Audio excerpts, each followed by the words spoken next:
Answer দেওয়ার চেষ্টা করব।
আমরা একটু ওয়েট করি, তারপর আমাদের আলোচনা শুরু করব বাকিরা জয়েন করার জন্য।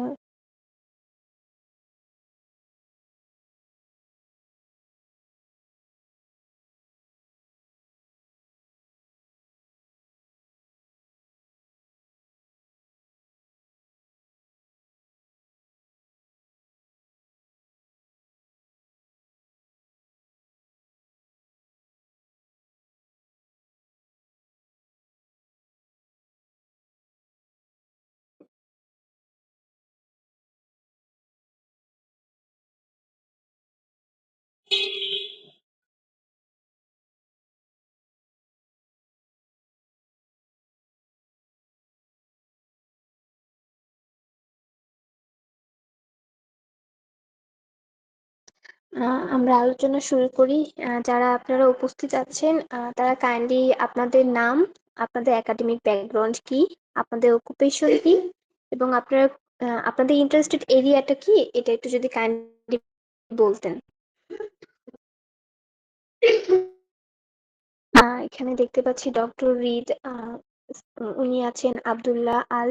আপনারা যদি কাইন্ডলি এক এক করে একটু আপনাদের নাম, আপনাদের academic background, occupation are interested এরিয়াটা যদি কাইন্ডলি একটু বলতেন।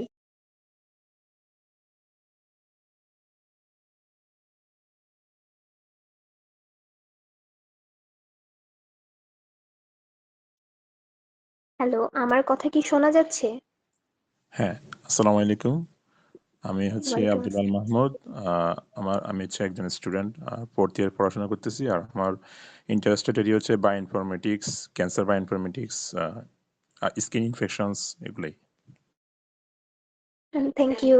ডক্টর রিড, যদি কাইন্ডলি আপনি একটু বলতেন আপনার নাম, একাডেমিক ব্যাকগ্রাউন্ড, অকুপেশন এবং ইন্টারেস্টেড এরিয়া। আহ, আমি ডক্টর রিদ ভুঁইয়া পাশ করেছি শাহাবুদ্দিন মেডিকেল কলেজ থেকে 2022-এ। তো আমি এখন আছি সোহরাওয়ার্দী মেডিকেল কলেজে সিএস পার্ট 2 ট্রেনিং হিসাবে। আমার রিসার্চ ফিল্ড হবে হচ্ছে impact of medicine in public health. ধন্যবাদ।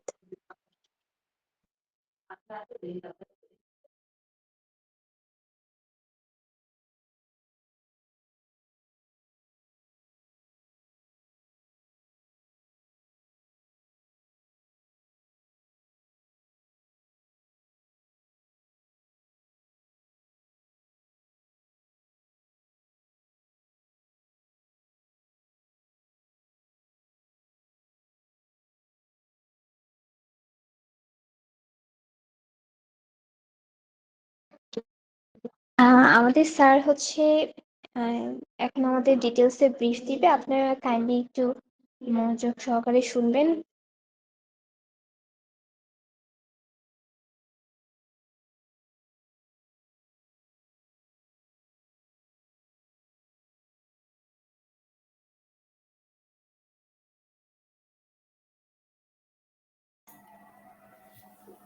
হ্যালো, আসসালামু আলাইকুম।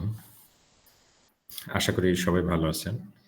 আমাদের সাথে আমরা দেখতে পাচ্ছি ২ জন আমাদের আপাতত যুক্ত আছেন।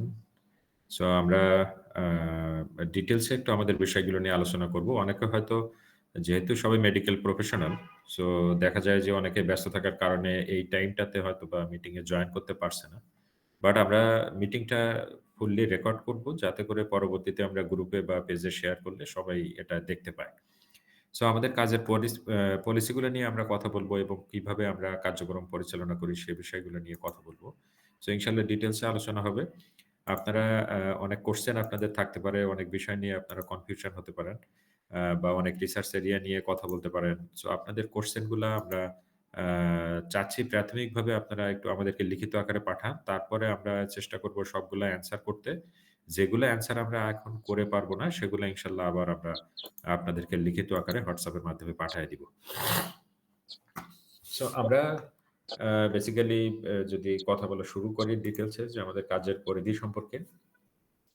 তো আপনারা নিশ্চয়ই জানেন যে এমআরআই একটি মেডিকেল রিসার্চ ইনস্টিটিউট, যেখানে আমরা মেডিকেল হেলথ সায়েন্স রিলেটেড রিসার্চগুলো বেশি করি। বাট মেডিকেল বলতে এখন কিন্তু মেডিকেলের সাথে এআই, আর্টিফিশিয়াল ইন্টেলিজেন্স, মেডিকেলের সাথে সোশ্যাল সায়েন্স এগুলা কিন্তু এড হয়। সো সেই হিসেবে সব ইঞ্জিনিয়ারিং ব্যাকগ্রাউন্ডের স্টুডেন্টরাও অনেক সময় আমাদের মেডিকেল ফিল্ড নিয়ে কাজ করতে পারে আমাদের সাথে। আর সবথেকে মোটা দাগে যে বিষয়টা বলার কথা সেটা হলো আমাদের মাদার কোম্পানি রাইটিং এক্সপার্ট এবং আমাদের আরেকটা sister company international research collaboration Bangladesh IRCB, যারা অনেক সুনামের সাথে অনেক দিন ধরেই কাজ করে আসছে রিসার্চ নিয়ে, এবং আপনারা হয়তোবা আমাদেরকে না চিনলেও তাদেরকে চেনার কথা যদি আপনাদের রিসার্চের ইন্টারেস্ট আগে থেকেই থাকে, বা রিসার্চ নিয়ে কাজ করে থাকেন, তাহলে হয়তো রাইটিং এক্সপার্ট বা আপনার আমাদের আইআরসিবি ইন্টারন্যাশনাল রিসার্চ কোলাবোরেশন বাংলাদেশ এই দুইটাকে অলরেডি চেনার কথা। সো অনেকের কোশ্চেন থাকতে পারে যে কেন আপনারা আবার একটা মেডিকেল নিয়ে আলাদা করলেন? এটা আসলে মেডিকেলের স্টুডেন্টদের বা মেডিকেলের প্রফেশনাল যারা আছে আমাদের তাদেরই ডিমান্ড ছিল যে এখানে যেহেতু অনেক রিসার্চ নিয়ে কাজ করা হয় বিভিন্ন ফিল্ডের, সো মেডিকেলের জন্য আলাদা কিছু করা যায় কিনা, যেখানে শুধুমাত্র আমরা মেডিকেল ফিল্ড নিয়ে আপনাদের রিসার্চ এরিয়াগুলো দেখতে পাবো। তাহলে আমাদের সময় স্বল্পতার কারণে হয়তোবা দেখতে সুবিধা হয় এবং আপনাদের সাথে কাজ করতে সুবিধা হবে।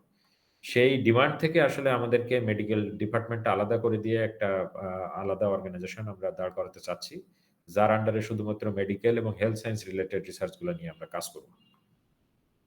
সো কাজের পরিধিগুলো সেম হবে আমাদের রাইটিং এক্সপার্ট বা আইআরসিবি যেভাবে, এখানেও সেম পলিসিতে আমরা কাজ করি।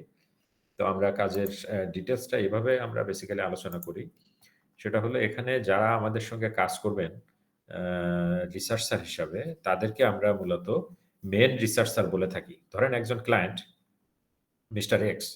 মিস্টার এক্স আমাদের সাথে যোগাযোগ করলো যে আমাদের রিসার্চ প্রজেক্টে তিনি যুক্ত হতে চায়। তো আপনারা কিভাবে কাজ করেন? এটা যদি তার কোশ্চেন হয়, আমরা তাহলে কাজ করি হলো এখানে আমাদের অর্গানাইজেশনের যারা কাজ করবে, আপনাদেরকে রিসার্চে সহযোগিতা করবে, তারা কিন্তু রিসার্চ অ্যাসিস্ট্যান্ট হিসেবে কাজ করবে। এবং যাদের প্রজেক্ট অথর বা কো-অথর হিসেবে যারা যুক্ত হবে, যাদের প্রজেক্ট নিয়ে আমরা কাজ করব, তারাই কিন্তু মূলত রিসার্চার। তার মানে মিস্টার এক্স যদি আমাদের সাথে যোগাযোগ করে যে উনি একটা রিসার্চ পাবলিকেশনে সহযোগিতা চায় বা অথর বা কো-অথর হতে চায়, তাহলে উনি কিন্তু এখানে মূল রিসার্চার, পেপারটা ওনার। আমরা তাকে রিসার্চে অ্যাসিস্ট করব কাজ করতে। তো তাহলে মিস্টার এক্স এর কিন্তু রিসার্চ সম্পর্কে নলেজ থাকতে হবে। এখন যদি বলে যে উনার রিসার্চের নলেজ নাই, তাহলে কিন্তু উনার রিসার্চ প্রজেক্টে রিসার্চের নলেজ না থাকার কারণে উনি উনার প্রজেক্টের কোনো ডিসিশন মেকিং উনি নিতে পারবে না। সুতরাং যেহেতু রিসার্চার, তিনি রিসার্চের সকল ডিসিশন তাকেই নিতে হবে। যদি ডিসিশন মেকিং এ তিনি দুর্বল হয়, তাহলে কিন্তু আমাদের যে ট্রেনিং প্রোগ্রাম গুলো আছে সেগুলা করে তাকে রিসার্চ আগে বেসিক থেকে অ্যাডভান্স শিখতে হবে। তারপর সে আমাদের প্রজেক্টে কাজ করবে, আমরা তাকে মেন্টরিং করব বা হেল্প করব।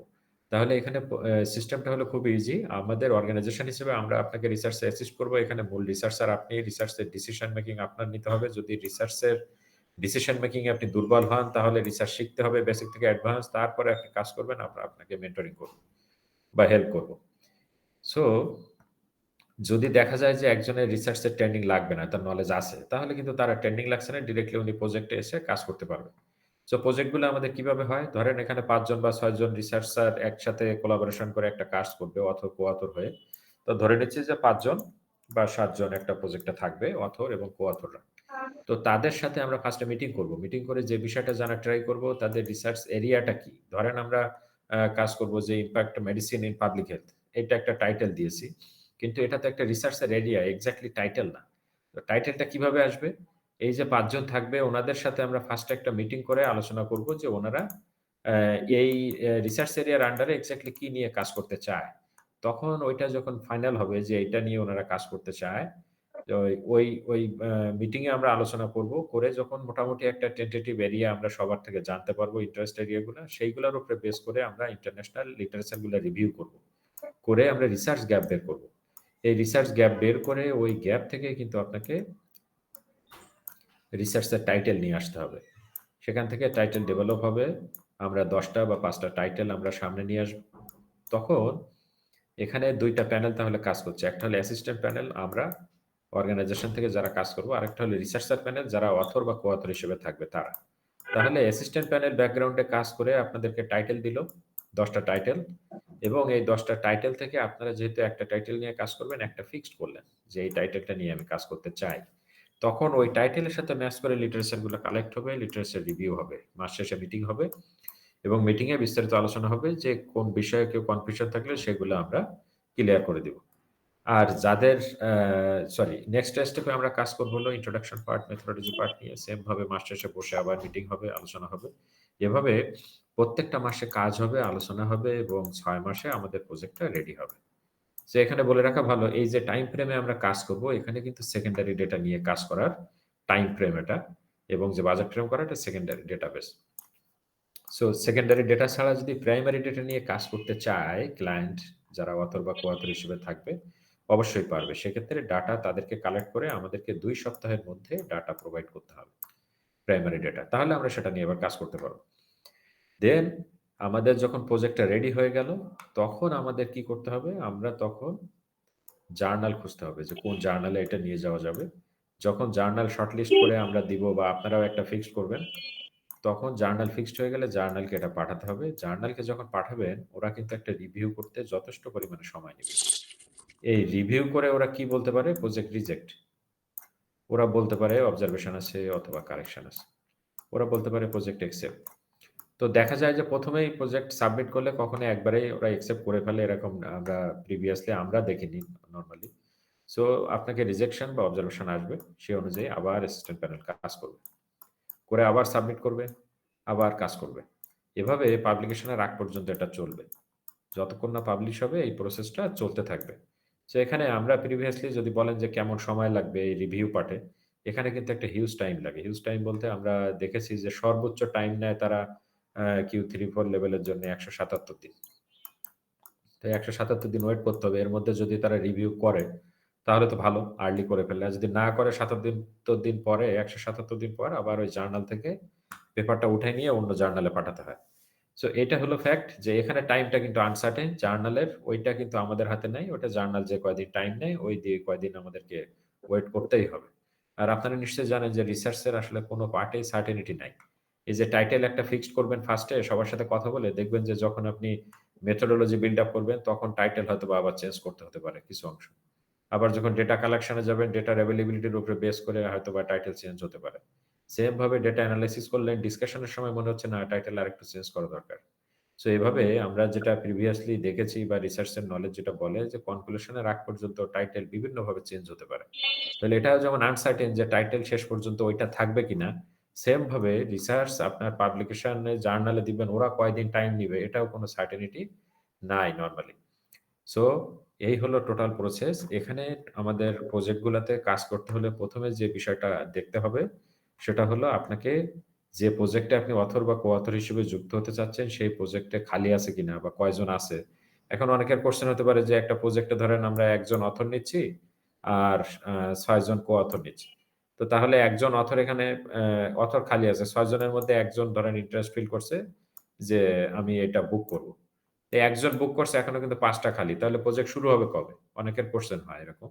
এখন প্রজেক্ট তো আমরা সবাইকে না ফেলে তো একটা প্রজেক্ট শুরু করতে পারব না। হ্যাঁ, সর্বোচ্চ আমরা এটা কি করতে পারি? অথর যদি না হয়, অধিকাংশ লোক যদি কো-অথররা হয়ে যায়, এটা একটু বাজেট কম হওয়ার কারণে কো-অথর অনেকেই ফিল আপ করে ফেলে আর্লি। তো এইটা অন্তত কো-অথর ফিল আপ হয়ে গেলে আমরা প্রজেক্ট শুরু করতে পারি। এখন মিস্টার এক্স ধরেন পেমেন্ট করে উনি আ আমাদের কাছে জানতে চাইলো যে আমি তো পেমেন্ট করলাম, প্রজেক্ট শুরু হবে কবে? এখন এইটা তো আমরাও বলতে পারি না যে প্রজেক্ট কবে শুরু হবে। কারণ অন্যরা কিন্তু রেজিস্ট্রেশন না করা পর্যন্ত আমরা প্রজেক্ট শুরু করতে পারি না। তো সেক্ষেত্রে কি হবে? তখন আমাদের কিন্তু রিফান্ড পলিসিতে যেতে হবে। আপনারা পেমেন্ট করার পরে আমরা ২ মাস ওয়েট করব। ২ মাসের মধ্যে যদি আমরা প্রজেক্ট শুরু করতে না পারি, তখন আপনি এটা পেমেন্টটা ইয়ে করতে পারেন, ব্যাক করে নিতে পারেন। আর যদি আমরা যদি দেখি যে প্রজেক্টে অন্যরা রেজিস্ট্রেশন করতেছে বা রেজিস্ট্রেশন হচ্ছে, তাহলে আমরা দেরি করব না, প্রজেক্ট যত আর্লি সম্ভব ওটা শুরু করে দিব। এখানে আরেকটা ফ্যাক্ট, আপনারা যে বিষয়টা আরো ভালোভাবে আপনাকে মনে রাখতে হবে, যখন এই গ্রুপটা অথর কো-অথররা রেজিস্ট্রেশন করে ফিল আপ হয়ে যাবে, তখন কিন্তু আপনাদেরকে একটা ফিজিক্যাল এগ্রিমেন্টের আওতায় আসতে হবে এবং সেজন্য আপনাকে অফিসে এসে এই ফুল টিম অফিসে এসে আমাদের সাথে বসে আপনাদের রিসার্চের বিষয়গুলো নিয়ে আলোচনা করে আমাদেরকে এগ্রিমেন্টটা করতে হবে। সো এখানে এমন হবে না বিষয়টা যে হচ্ছে আপনার মানে আমাদেরকে আপনি চিনলেন না, কারা কাজ করতেছে, টাকা কোথায় দিবেন, কই গেল? এই বিষয়গুলো নিয়ে আসলে কনফিউশন থাকলে এগুলো আগে থেকে ক্লিয়ার করে ফেলতে হবে। আমরা কিন্তু ফিজিক্যাল এগ্রিমেন্ট ছাড়া কোনো প্রজেক্ট শুরু করব না। সো ধরেন এখানে ৫ জন বা ৬ জন, তো দেখা যাচ্ছে যে অধিকাংশ লোক হয়তো ঢাকার বাইরে থাকবে, কেউ দেশের বাইরে থাকবে। তো দেখা যাক এই প্রজেক্টের যে কজন রেজিস্ট্রেশন করবে সবার পক্ষ থেকে একজন আসলেও অফিসে এসে এগ্রিমেন্টে সাইন করতে হবে। কিন্তু আমরা সবাইকে ইনভাইট করব। সবাই আসলে আমরা সবার সাথে আলোচনা করব। সবাইকে সাইন করাবো। একজন আসলেও আমরা তাকেও আ মানে ইয়ে করব, প্রজেক্ট শুরু করার জন্য মিনিমাম একজন আসতে হবে আপনাদেরকে প্রজেক্টে ফিজিক্যালি এগ্রিমেন্টে সাইন করতে। আর বাকিরা ভার্চুয়ালি করতে পারবেন। বাট সবাই আসলে ভালো, কারণ এখানে আমরা রিসার্চাররা বসে আপনাদের রিসার্চের বিষয়গুলো নিয়ে আলাপ করতে পারি সামনাসামনি।